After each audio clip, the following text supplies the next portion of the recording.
আসসালামু আলাইকুম। সম্মানিত সুধীমণ্ডলী, আমরা সূরা সাবা থেকে এখন আলোচনা শুরু করব ইনশাআল্লাহ। আউযু বিল্লাহি মিনাশ শাইতানির রাজিম। অভিশপ্ত শয়তান থেকে আল্লাহর আশ্রয় কামনা করছি। বিসমিল্লাহির রহমানির রহিম। রহমান রহিম আল্লাহর নামে শুরু করছি। আলহামদুলিল্লাহিল্লাযী লাহু মা ফিস সামাওয়াতি ওয়া মা ফিল আরদ। সমস্ত প্রশংসা ওই আল্লাহর, সমস্ত আকাশ পৃথিবীর মালিকানা যার, আকাশ পৃথিবীর সার্বভৌমত্ব এবং মালিকানা যার, সেই আল্লাহর সমস্ত প্রশংসা। ওয়ালাহুল হামদু ফিল আখিরাতে, এবং পরকালে সমস্ত প্রশংসা তার। পরকালে যখন মানুষ মাঠে উঠবে তখন সবাই কোরআন পাক আল্লাহ বলেন, ইয়াউমা ইয়াদুকুম ফাতাস্তাজিবুনা বিহামদিহি।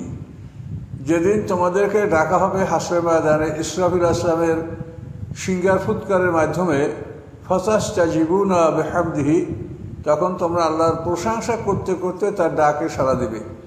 সমস্ত মানুষগুলি সুবহানাকা বিহামদিকা, সুবহানাকা বিহামদিকা এই কথা বলতে বলতে ইসরাফিলের ডাকে সাড়া দিবে। ইসরাফিল যেখানে তাদেরকে সমবেত হওয়ার জন্য আদেশ করবে সেখানে সব মানুষগুলি সারিবদ্ধভাবে সমবেত হবে।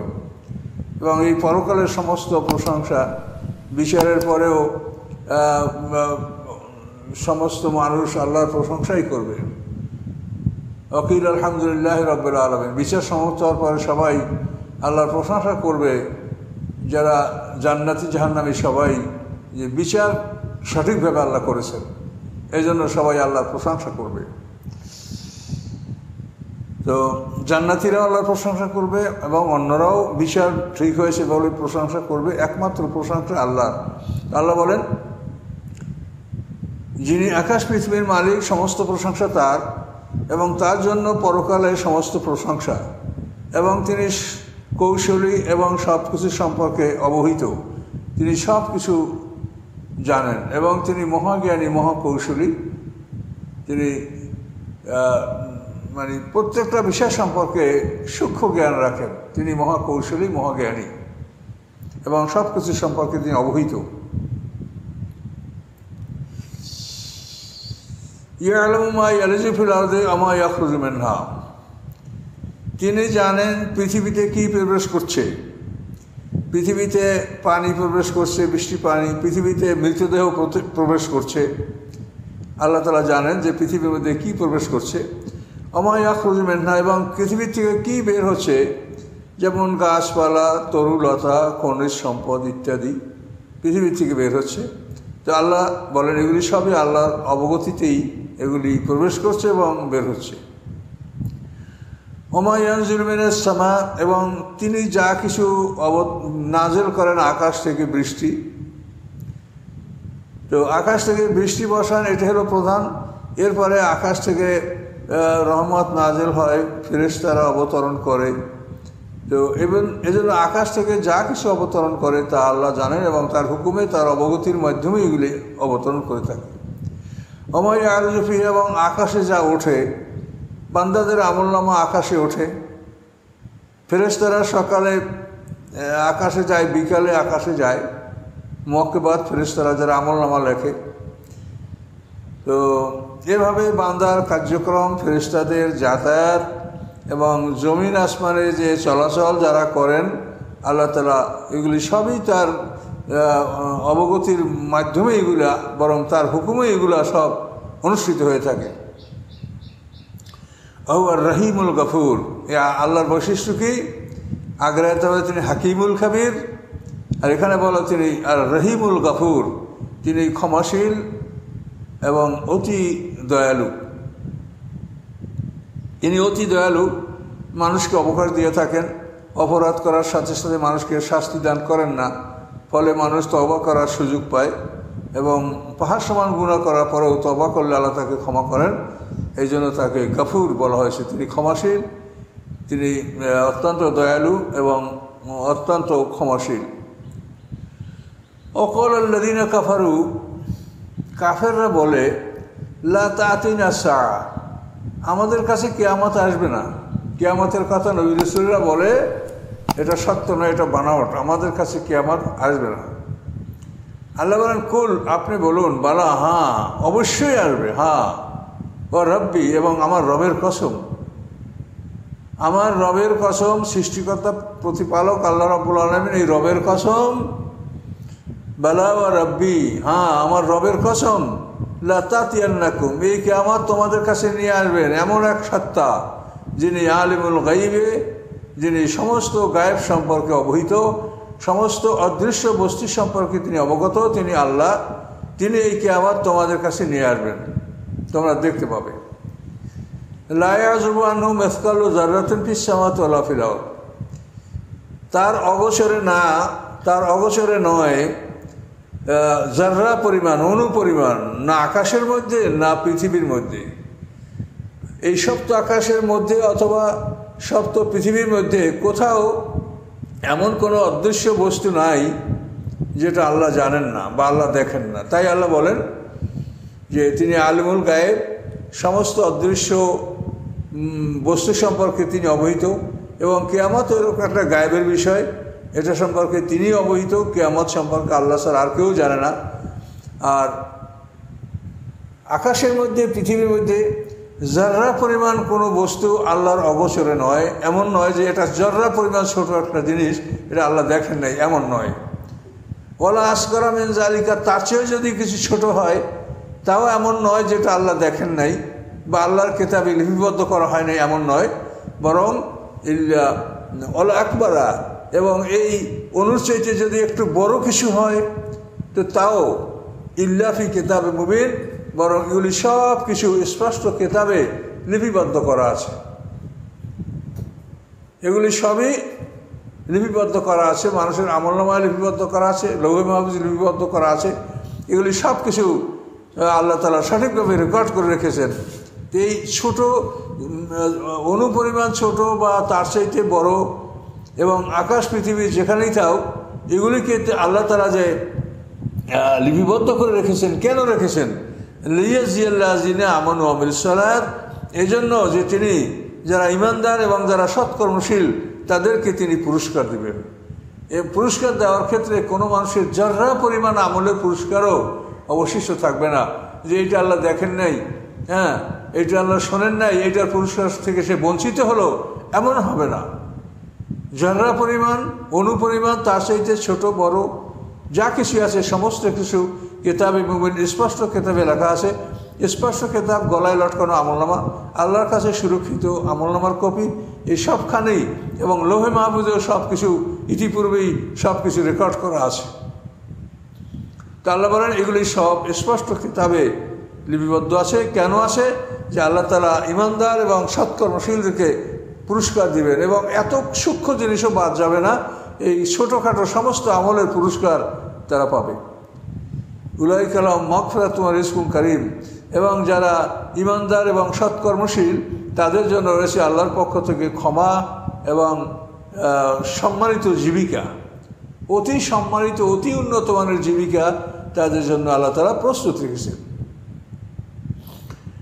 আল্লাযীনা সাউ ফি আয়াতিনা মুআজিজিনা উলাইকা লাহুম আযাবুম মির রিজকিন আলীম, এবং যারা আমার আয়াতগুলিকে ব্যর্থ করার জন্য চেষ্টা করে, যে আমার আয়াতগুলি যেন পৃথিবীতে প্রতিষ্ঠিত না হয়, এই আয়াতগুলি যেন মানুষরা বুঝতে না পারে, আমল করতে না পারে, তো আল্লাহর আইন যেন প্রতিষ্ঠিত না হয়, এভাবে আল্লাহর আয়াতের বিরুদ্ধে যারা প্রচেষ্টা চালায়, উলাইকা লাহুম আযাব, আল্লাহ বলেন তাদের জন্য রয়েছে শাস্তি, খুব কঠিন শাস্তি এবং বেদনাদায়ক শাস্তি। কাজে আল্লাহর আয়াতকে প্রতিহত করার জন্য এক শ্রেণীর মানুষ পৃথিবীতে আছে, শয়তানের দল, যারা কোরআনে আল্লাহ বলেই দিয়েছেন আল্লাযীনা আমানু ইউকাতিলুনা ফি সাবিলিল্লাহ, ঈমানদার যারা তা আল্লাহর রাস্তায় লড়াই করে, আল্লাযীনা কাফারু ইউকাতিলুনা ফি সাবিলিত তাগুত, এবং যারা কাফের তারা তাগুতের রাস্তায় লড়াই করে। অর্থাৎ কাফেররা চায় তাগুতের শয়তানের মতবাদ পৃথিবীতে প্রতিষ্ঠিত হোক, আর মুমিনরা চায় যে আল্লাহর মতবাদ, আল্লাহর বিধান পৃথিবীতে প্রতিষ্ঠিত হোক।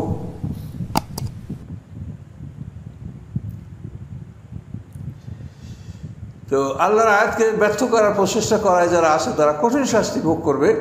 এই জন্য জান্নাতে যাওয়ার একটা মূলনীতি আপনাকে মনে রাখতে হবে যে কোরআন যদি আপনার বিপক্ষে সাক্ষী দেয়, প্রকাশ্যে গোপনে কেউ কোরআনের বিরোধিতা করেছে, কোরআন কারো বিপক্ষে সাক্ষী দিলে আল্লাহ রসুল বলেন যে আমি তাকে দোজখ থেকে বের করতে পারবো না এবং শাফাত আমার তার ক্ষেত্রে কাজে আসবে না। কাজে কোনো মানুষের, অত্যন্ত মোমেন যারা ইমানদার, খবরদার কোনো ক্রমে কোরআনের বিরোধিতা যেন না থাকে। ওয়ারাল্লাযীনা উতুল ইলমাল্লাযী উনজিলা ইলাইকা মির রাব্বিকুমুল হাক্কু, এবং যাদেরকে ইতিপূর্বে জ্ঞান দেওয়া হয়েছে, অর্থাৎ আহলে কিতাব, পূর্ববর্তী আসমানি কিতাবের যারা আলেম, তারা দেখেন যে মুহাম্মদ সাল্লাল্লাহু আলাইহি ওয়াসাল্লামের প্রতি যা তার রবের পক্ষ থেকে অবতীর্ণ হয়েছে এটা সত্য। তারা এই কোরআনের ব্যাপারে কোনো সন্দেহ পোষণ করেন না। তারা এটা দেখতে পাচ্ছেন, এটা তারা অনুভব করতে পাচ্ছেন যে হে মুহাম্মদ সাহেব, আপনার রবের পক্ষ থেকে আপনার প্রতি যা অবতীর্ণ হয়েছে এটা সত্য। এটা পূর্ববর্তী আহলে কিতাব যারা ইতিপূর্বে আলেম হয়েছেন তারা এই সত্যকে উপলব্ধি করছে এবং স্বীকৃতি দিচ্ছে, এবং এই জন্য তাদের কত আলেমরা, আব্দুল্লাহ ইবনে সালাম সহ অন্যান্য কত আলেমরা ইসলাম গ্রহণ করেছেন। ওই হাদি ইলা সিরাতিল আজিজুল হামিদ, এবং এই সমস্ত আলেমরা আল্লাহ যে সরল পথ, পরাক্রমশালী আল্লাহ, প্রশংসিত আল্লাহ, তার যে রাস্তা, এই রাস্তাও তারা মানুষকে প্রদর্শন করছেন এই আলেমরা। ওয়াকালাল্লাযীনা কাফারু, কাফেররা বলে, হাল নাদুল্লুকুম আলা রাজুলিন, আমরা কি তোমাদেরকে এমন এক ব্যক্তির অনুসন্ধান দিব, ইউনাব্বিকুম, যে তোমাদেরকে খবর বলছে। কি খবর বলছে? এজা মজ্জাকতুম কুল্লা মুমাজ্জাকিন, যখন তোমরা সম্পূর্ণ চূর্ণ বিশীর্ণ হয়ে যাবে, রেজা রেজা হয়ে যাবে, টুকরা টুকরা হয়ে যাবে, অনুতে পরিণত হবে, আইন্নাকুম লাফি খালকিন জাদিদ, তারপরও কি তোমরা নূতন করে সৃষ্টি হবে? এমন একটা লোক সে বলে যে হ্যাঁ সৃষ্টি হবে। তো এই লোকটার কথা কি বলবো?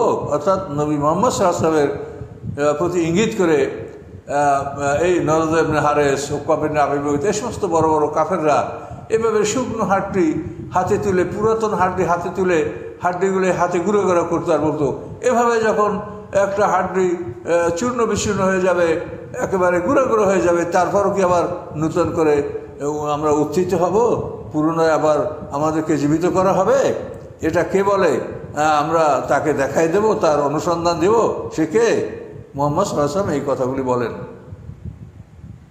ওরা আবার প্রশ্ন করেন, তোমরা কি এরকম ধ্বংস হয়ে যাওয়ার পরেও, মাটির সাথে মিশে যাওয়ার পরেও কি নূতন করে আবার তোমরা সৃষ্টি হবে?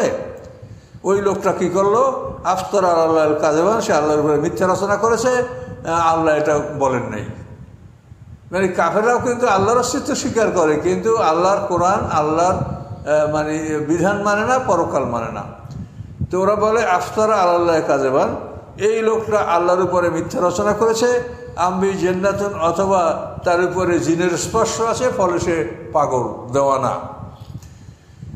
আল্লাহ জবাব দিচ্ছেন, বালিল্লাযীনা লা ইউমিনুনা বিল আখিরাতি ফিল আযাবি ওয়াদ দালালিল বাঈদ, বরং তোমরা তো পুনরুত্থিত হবে, তো হবেই, বরং যারা পরকালে বিশ্বাস করে না, ফিল আযাবে, তারা শাস্তির মধ্যেই থাকবে, এবং ওয়াদ দালালিল বাঈদ, আর এখন তারা পৃথিবীতে দূর দূরান্ত ভুল পথে রয়েছে। ভুল পথে এত দূরে অবস্থান করছে যে সেখান থেকে সৎপথের কাছে চলে আসা তাদের জন্য অসম্ভব মনে হচ্ছে, এত দূরে ভুল পথে তারা অবস্থান করছে। আফালাম ইয়ারাউ ইলা মা বাইনা আইদিহিম, তারা কি দেখে না তাদের সামনে, ওমা খালফাহুম, তাদের পিছনে, মিনাস সামাই ওয়াল আরদ, আকাশ পৃথিবী। তারা যদি তাদের সামনের দিকে তাকায়, বিশাল পৃথিবী দেখতে পাবে এবং আকাশ দেখতে পাবে। যদি তারা পিছনের দিকে তাকায়, তাহলেও তারা বিশাল আকাশ দেখতে পাবে, এই পৃথিবী তারা দেখতে পাবে। অর্থাৎ তাদেরকে এই আকাশ পৃথিবী চতুর্দিক থেকে পরিবেষ্টিত করে রেখেছে। আকাশ আমরা যেদিকে যাই, এখান থেকে বোরিং করে পৃথিবীর অপর প্রান্তে যদি আমরা উঠে যাই, এই পৃথিবীর ব্যাস ৮,০০০ মাইল, তো উপরে উঠলে আমরা এই আকাশ দেখব, এই সূর্য দেখব, এই পৃথিবী দেখব। তাহলে এই আকাশ পৃথিবী আমাদেরকে চতুর্দিক থেকে ঘিরে রেখেছে, আমাদের চতুর্দিকেই আকাশ পৃথিবী বিদ্যমান। আল্লাহ বলেন, ওরা কি দেখে না ওদের সামনে পিছনে আকাশ পৃথিবী বিদ্যমান, যেদিকে তাকায় সেদিকে আমার আকাশ দেখতে পায়, সেদিকে আমার পৃথিবী দেখতে পায়। আমি আল্লাহ এটা সৃষ্টি করেছি। এর নাশা নাকসিব বিহিম, আমি ইচ্ছা করলে তাদের সহ আমি পৃথিবী ধসিয়ে দিতে পারি। যেরকম কারণকে আমি ধসিয়ে দিয়েছিলাম, কারণের সঙ্গীদেরকে আল্লাহ বলে আমি ধসিয়ে দিয়েছিলাম, তো আমি ইচ্ছা করলে তাদেরকেও মাটি সহ ধসিয়ে দিতে পারি, মাঠের মধ্যে তারা দেবে যাবে। অনুষ্কেতা আলিম কেসব মিনাসমা, অথবা আমি তাদের ঘরে আকাশের খণ্ড আমি নিক্ষেপ করতে পারি। আকাশের প্রবল বিশাল একটা খণ্ড তাদের নিক্ষেপ করলে তার নিচে পড়ে তারা সবাই ধ্বংস হয়ে যাবে। আল্লাহ বলেন আমি ইচ্ছা করলে এটা আমি আকাশের টুকরা তাদের ঘরে নিক্ষেপ করতে আমি সক্ষম। ইন্নাফি জালিকা লায়াতুল লিকুল্লি আবদিন মুনিব, নিশ্চয়ই এই আসমানি কিতাবে যে উপদেশগুলি দেওয়া হচ্ছে এর মধ্যে রয়েছে নিদর্শন প্রত্যেক ওই সমস্ত আল্লাহর বান্দাদের জন্য যারা মুনিব, অর্থাৎ যারা আল্লাহর দিকে প্রত্যাবর্তিত হয়, যারা প্রত্যাবর্তনশীল, যারা আল্লাহর অনুগত এবং আল্লাহর দিকে প্রত্যাবর্তন করে, তাদের জন্য রয়েছে এই সমস্ত কোরআনের কথাগুলির মধ্যে তাদের জন্য উপদেশ রয়েছে।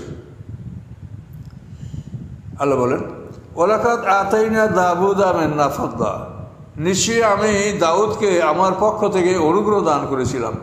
দাউদ আলাইহিস সালাম তিনি দ্বিতীয় রাসূল। দাউদ আলাইহিস সালামের পিতার নাম হচ্ছে ঈশা। মূসা আলাইহিস সালামের অন্তত 2000 বছর পরে দাউদ আলাইহিস সালাম পৃথিবীতে এসেছেন। তার পিতার নাম ঈশা। তো এই ঈশার 13 পুত্র ছিল, তার মধ্যে ছোট হলো দাউদ আলাইহিস সালাম। এই দাউদ আলাইহিস সালামকে আল্লাহ তাআলা নবুয়ত এবং রিসালাত দান করেছেন। আল্লাহ বলেন আমি দাউদ আলাইহিস সালামকে আমার পক্ষ থেকে অনুগ্রহ দান করেছিলাম, এবং সেই অনুগ্রহের কিছু বিবরণ এখানে দেওয়া হচ্ছে। আল্লাহ বলেন ইয়া জিবালু আব্বি বিমাহু, হে পাহাড় তুমি দাউদের সাথে আল্লাহর জিকির করো, আল্লাহর জিকিরে লিপ্ত থাকো। দাউদ যখন আল্লাহ জিকির করে তখন পাহাড় স্পষ্টভাবে জিকির করতে, যেগুলো শুনতে পাওয়া যেত। এমনিতেই আল্লাহর সমস্ত সৃষ্টি জিকির করে, কিন্তু সেগুলি আমরা শুনতে পাচ্ছি না।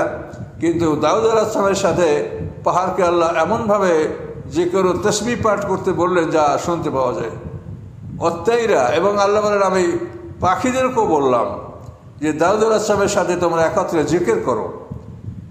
ও আলান্না আলাউল হাদিদ, এবং তার জন্য আমি লোহাকে নরম করে দিয়েছিলাম।